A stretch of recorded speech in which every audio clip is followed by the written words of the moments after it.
Sa belle famille l'avait toujours considérée comme la parfaite épouse, celle qui souriait poliment dans leurs réunions de famille et qui restait discrètement en retrait pendant leurs discussions animées. Mais ce soir-là, lors de la fête d'anniversaire de sa belle-mère dans leur somptueuse villa de Neuilly-sur-Seine, Kadiatou avait prévu de rendre à la maîtresse de son mari bien plus qu'un simple sourire poli. Dans son sac à main en cuir noir, soigneusement plié dans un petit paquet cadeau doré, se trouvait cette lingerie rouge qu'elle avait découverte dans la voiture de Julien la semaine précédente. Cette même lingerie qui n'était définitivement pas à sa taille, avec ce petit mot parfumé qui ne laissait aucun doute sur l'identité de sa propriétaire. Elle avait 28 ans, était ingénieure en informatique dans une grande entreprise parisienne et possédait cette élégance naturelle qui venait de son éducation sénégalaise mêlée à ses années d'études en France. Ses cheveux étaient remontés en un chignon parfait ce soir-là. Elle portait une robe noire simple mais sophistiquée qui mettait en valeur sa silhouette élancée. Personne dans cette assemblée de bourgeois parisiens ne se doutait qu'elle était parfaitement au courant de la liaison de son mari avec Amélie, cette blonde de 35 ans qui travaillait comme responsable marketing dans la même société d'architecture que Julien. Le plus ironique dans cette situation, c'est qu'Amélie était présente à cette fête familiale. Elle accompagnait son propre mari, David, qui était le cousin germain de Julien. Ils étaient donc tous les quatre réunis dans le même salon, autour du même buffet, partageant les mêmes conversations mondaines, alors que seulement 2 d'entre eux connaissaient la véritable nature de cette mascarade. Kadiatou observait discrètement Amélie depuis son arrivée, notant chaque détail de son comportement, chaque regard échangé avec Julien, chaque sourire complice qu'il pensait en passer inaperçu. Amélie était exactement le type de femme que la famille de Julien avait probablement imaginé qu'il épouserait avant qu'il ne rencontre Kadiatou à l'université. Blonde aux yeux bleus, issue d'une famille de médecins parisiens, elle parlait avec cette assurance que donnent des générations de privilèges sociaux. Elle portait ce soir-là une robe rouge sang qui épousait parfaitement ses formes, et Kadiatou ne put s'empêcher de sourire intérieurement en pensant que cette couleur était parfaitement assortie aux petits cadeaux qu'elle lui réservait. La soirée avait commencé comme toutes les réunions familiales de ce genre. Les hommes parlaient de business et politique, dans un coin du salon. Les femmes échangeaient les derniers ragots du quartier et des nouvelles des enfants. Kadiatou naviguait entre les groupes avec l'aisance qu'elle avait développée au fil des années, participant aux conversations sans jamais vraiment s'y investir. Elle avait appris à jouer ce rôle de la belle fille modèle, souriante et discrète, celle qui ne fait jamais de vagues et qui s'intègre parfaitement dans le moule familial. Mais ce soir était différent. Ce soir, elle avait un plan précis, et chaque minute qui passait la rapprochait du moment où elle allait enfin reprendre le contrôle de sa propre histoire. Elle avait passé des heures à réfléchir à la meilleure façon de procéder, pesant chaque option, imaginant chaque scénario possible. Elle aurait pu confronter son mari en privé, elle aurait pu faire ses bagages et partir sans un mot, elle aurait même pu révéler publiquement la liaison devant toute la famille. Mais non, elle avait choisi quelque chose de plus subtil, de plus personnel, quelque chose qui parlerait directement à Amélie sans impliquer immédiatement le reste de la famille. L'idée lui était venue spontanément quand elle avait trouvé cette lingerie. Au lieu de la colère aveugle qu'elle aurait pu ressentir, elle avait éprouvé une sorte de clarté froide, presque chirurgicale. Cette femme avait cru pouvoir s'immiscer dans sa vie, dans son mariage, en pensant rester dans l'ombre, protégée par le secret de leur liaison. Mais Kadiatou avait grandi dans une famille où les femmes ne restaient jamais passives face aux affronts. Sa grand-mère lui avait toujours dit qu'il fallait savoir répondre avec intelligence plutôt qu'avec émotion, frapper là où ça fait le plus mal, au moment où l'adversaire s'y attend le moins. Le moment parfait se présenta vers 22 heures, quand la plupart des invités étaient légèrement éméchés par le champagne et détendus par l'ambiance festive. Amélie était assise sur le canapé crème du salon, en grande conversation avec la mère de Julien et 2 autres tantes sur les dernières tendances en décoration intérieure. Elle riait de ce rire cristallin que Kadiatou avait appris à détester, gesticulant gracieusement avec ses mains manucurées. Si cette histoire vous intrigue déjà, abonnez-vous à la chaîne parce que ce qui va suivre va vous bouleverser. Kadiatou s'approcha du groupe avec son sourire le plus naturel, tenant délicatement le petit paquet doré dans ses mains.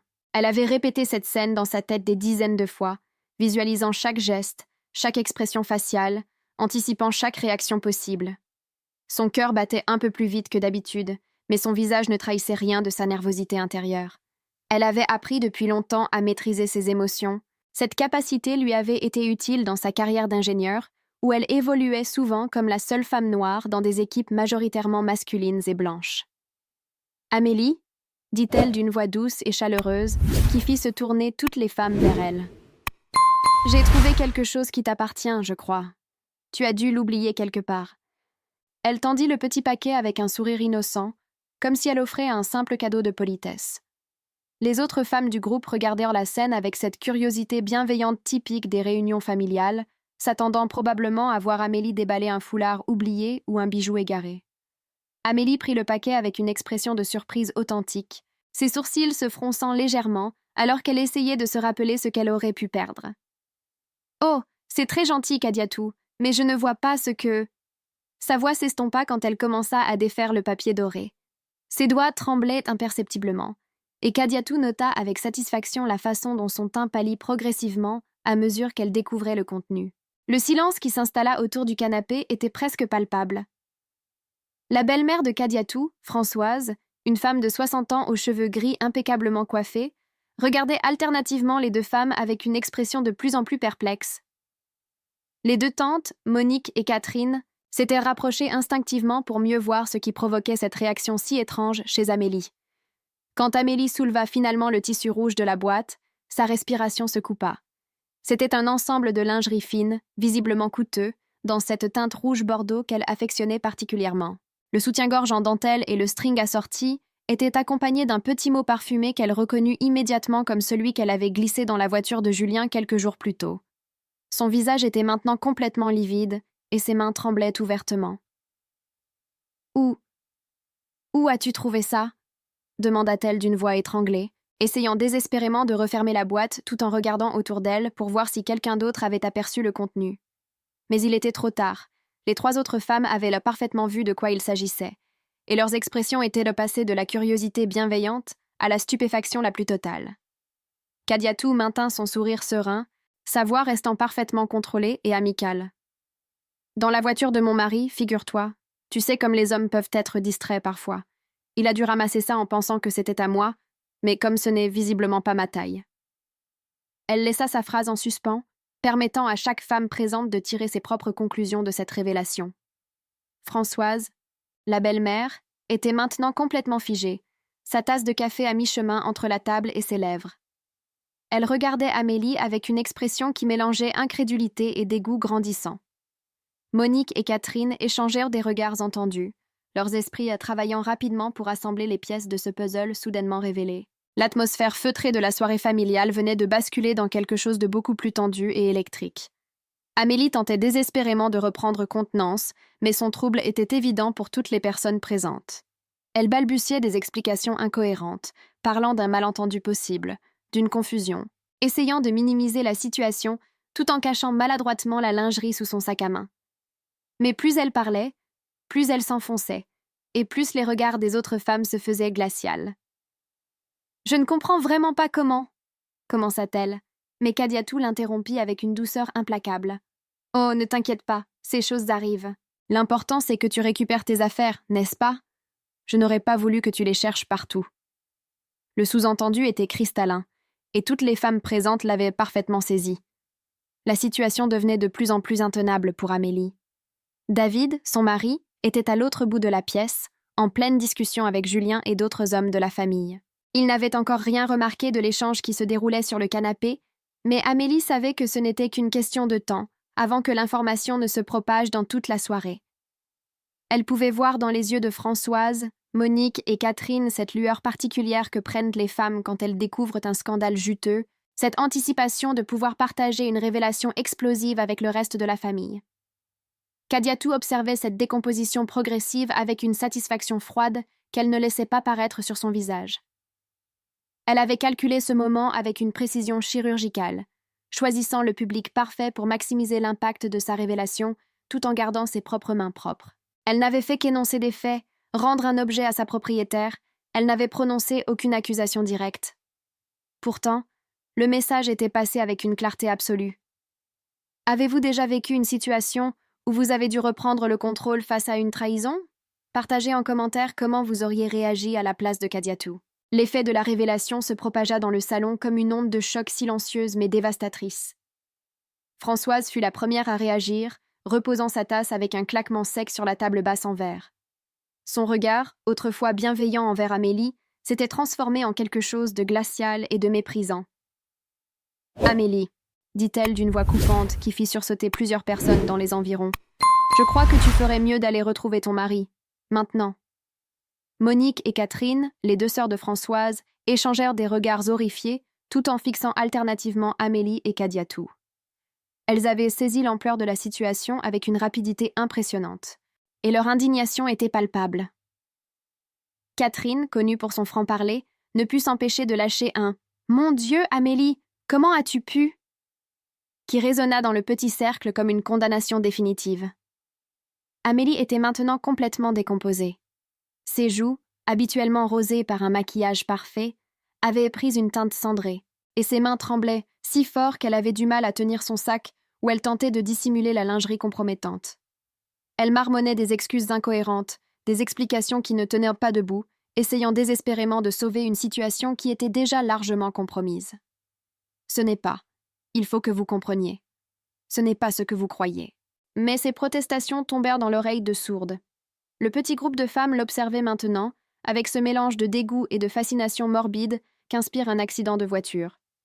Kadiatou, elle, restait parfaitement sereine, un léger sourire bienveillant flottant sur ses lèvres, comme si elle venait simplement de rendre service à une amie en lui retournant un objet égaré. C'est à ce moment que David, le mari d'Amélie, remarqua enfin l'agitation inhabituelle autour du canapé. Il s'excusa de la conversation qu'il avait avec Julien et les autres hommes, et s'approcha du groupe de femmes avec cette désinvolture caractéristique de ceux qui ne soupçonnent rien de l'orage qui les attend. « Qu'est-ce qui se passe ici ? Vous avez l'air toutes très sérieuses tout à coup. » Le silence qui accueillit sa question était chargé d'une tension électrique. Amélie le regardait avec des yeux suppliants, comme si elle espérait qu'il puisse magiquement faire disparaître la situation. Françoise, Monique et Catherine gardaient un mutisme lourd de reproches, leur regard passant d'Amélie à David, puis à la boîte que sa femme serrait désespérément contre elle. Ce fut Kadiatou qui brisa finalement le silence, avec cette même voix douce et contrôlée qu'elle avait maintenue depuis le début de cette confrontation. « Je viens de rendre quelque chose à Amélie qu'elle avait oublié dans la voiture de mon mari. N'est-ce pas, Amélie ?» Sa phrase, apparemment anodine, contenait une charge explosive que David mit quelques secondes à décoder complètement. Quand la compréhension frappa David, son expression changea radicalement. Il regarda sa femme avec une incrédulité grandissante, puis jeta un coup d'œil vers Julien qui continuait de rire avec ses cousins à l'autre bout de la pièce, inconscient du drame qui se jouait à quelques mètres de lui. « Qu'est-ce que tu avais oublié dans la voiture de Julien ?» demanda-t-il d'une voix dangereusement calme. Amélie ne pouvait plus parler. Elle ouvrait et fermait la bouche comme un poisson hors de l'eau, aucun son n'en sortant. La boîte dans ses mains semblait peser des tonnes, et elle savait que révéler son contenu à David signerait l'arrêt de mort définitif de son mariage. Mais garder le silence n'était plus une option viable, pas avec 4 femmes qui avaient été témoins de la scène et qui la regardèrent maintenant comme si elle était la dernière des créatures. Catherine, incapable de contenir plus longtemps son indignation, explosa finalement. « David, ta femme a une liaison avec Julien. Kadiatou vient de lui rendre de la lingerie qu'elle avait laissée dans sa voiture. Comment peux-tu être aussi aveugle ?» Son éclat attira immédiatement l'attention de plusieurs autres invités, créant un cercle de plus en plus large autour de la scène qui se déroulait. L'effet fut instantané et dévastateur. David recula d'un pas comme s'il avait reçu une gifle, son visage passant par plusieurs nuances de rouge avant de se figer dans une pâleur de marbre. Julien, qui avait entendu son nom prononcé avec véhémence, se retourna et vit immédiatement que quelque chose de grave se passait. Il s'approcha rapidement, mais Kadiatou pouvait lire dans ses yeux qu'il commençait déjà à comprendre la nature du problème. « Qu'est-ce qui se passe ?» demanda Julien en arrivant près du groupe, essayant de paraître innocent, mais sa voix trahissait déjà une nervosité palpable. Il regardait alternativement sa femme et Amélie, cherchant des indices sur la situation qui se déroulait devant lui. Kadiatou le regarda droit dans les yeux, avec ce même sourire serein qu'elle avait maintenu tout au long de cette soirée mémorable. « Je viens de rendre à Amélie quelque chose qu'elle avait oublié dans ta voiture, mon chéri. N'était-ce pas gentil de ma part ?» Sa voix contenait une douceur venimeuse qui fit frissonner plusieurs personnes présentes. Si cette injustice vous révolte, abonnez-vous pour soutenir ces témoignages et découvrir comment cette confrontation va se terminer. La réalisation frappa Julien comme un coup de massue. Son visage, habituellement bronzé et confiant, devint livide, tandis qu'il comprenait enfin l'ampleur de la catastrophe qui venait de s'abattre sur lui. Il ouvrit la bouche pour dire quelque chose, mais aucun son n'en sortit. Ses yeux passaient frénétiquement d'Amélie, qui tenait toujours la boîte compromettante contre elle comme un bouclier dérisoire, à Kadiatou qui l'observait avec cette expression de calme absolu, qui était peut-être plus terrifiante que n'importe quelle crise de colère. David, lui, était passé du choc à une rage froide et contrôlée, qui rendait l'atmosphère encore plus électrique. Il s'approcha de sa femme et tendit la main. « Montre-moi ce qu'il y a dans cette boîte, Amélie.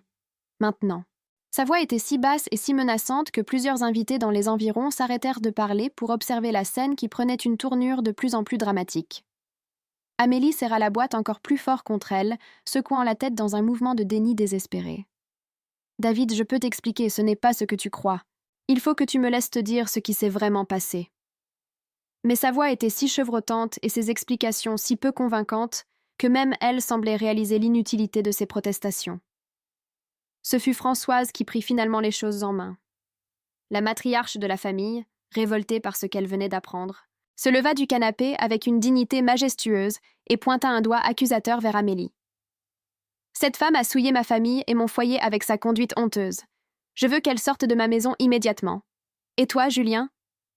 Elle se tourna vers son fils avec une expression de déception profonde. « J'ai honte de toi. Comment as-tu pu faire ça à Kadiatou, cette femme remarquable qui t'a donné les plus belles années de sa vie ?» L'intervention de Françoise eut l'effet d'une bombe. Tous les invités présents dans le salon s'étaient maintenant rassemblés autour de la scène, formant un cercle de spectateurs fascinés et horrifiés. Les chuchotements allaient bon train, chacun essayant de comprendre exactement ce qui venait de se révéler. Certains tentèrent de calmer la situation, mais la plupart observaient avec cette fascination morbide que suscitent les scandales familiaux. Kadiatou, au centre de cette tempête, maintenait toujours cette sérénité impressionnante qui forçait l'admiration même de ceux qui ne la connaissaient pas bien. Elle n'avait pas élevé la voix une seule fois, n'avait prononcé aucune accusation directe, et pourtant elle avait orchestré la révélation de la vérité avec une précision chirurgicale qui laissait ses adversaires complètement démunis face à la situation qu'ils avaient eux-mêmes créée. Julien tentait maintenant une approche différente, essayant de minimiser la gravité de la situation devant sa famille assemblée. « Écoute, Kadiatou, il faut qu'on parle, mais pas ici, pas devant tout le monde. Il y a des choses que tu ne comprends pas, des circonstances. » Mais sa femme l'interrompit d'un geste de la main, un geste si autoritaire et si définitif que plusieurs personnes dans l'assemblée retinrent leur souffle. « Oh, mais je comprends parfaitement, Julien, » dit-elle d'une voix qui resta douce, mais qui portait maintenant une autorité nouvelle, presque regale. « Je comprends que tu as manqué de respect non seulement à notre mariage, mais aussi à cette famille qui t'a élevé avec des valeurs qui, visiblement, ne t'ont pas marqué. Je comprends qu'Amélie a pensé pouvoir jouer avec les sentiments des autres sans jamais avoir à en assumer les conséquences. » Elle se tourna alors vers l'assemblée, s'adressant directement aux membres de la famille qui l'observaient avec un respect croissant. « Je tiens à vous remercier tous pour l'accueil chaleureux que vous m'avez toujours réservé. Votre famille m'a appris énormément sur l'importance des valeurs et du respect mutuel. C'est pourquoi j'ai pensé qu'il était important que vous sachiez tous qui vous aviez réellement invité à votre table ce soir. » Cette déclaration eut l'effet d'une lame qui tranche définitivement tous les liens. Amélie comprit qu'il n'y avait plus aucun retour en arrière possible. David lui arracha finalement la boîte des mains et l'ouvrit devant tous les invités, révélant le contenu compromettant à l'assemblée entière. Les réactions furent immédiates. Exclamations de dégoût, regards réprobateurs, chuchotements scandalisés. « Nous partons, maintenant !» déclara David à sa femme d'une voix qui ne souffrait aucune discussion. Il jeta la boîte et son contenu aux pieds de Julien avec un mépris évident. « Et toi, cousin ?» ajouta-t-il en regardant Julien avec une expression de dégoût total. « Ne compte plus jamais me revoir ou revoir mes enfants. Tu as détruit ma famille pour satisfaire tes petits plaisirs égoïstes. » Amélie, complètement effondrée, suivit son mari vers la sortie sous les regards accusateurs de toute l'assemblée. Certaines femmes détournaient ostensiblement les yeux sur son passage, d'autres la fixaient avec un mépris non dissimulé.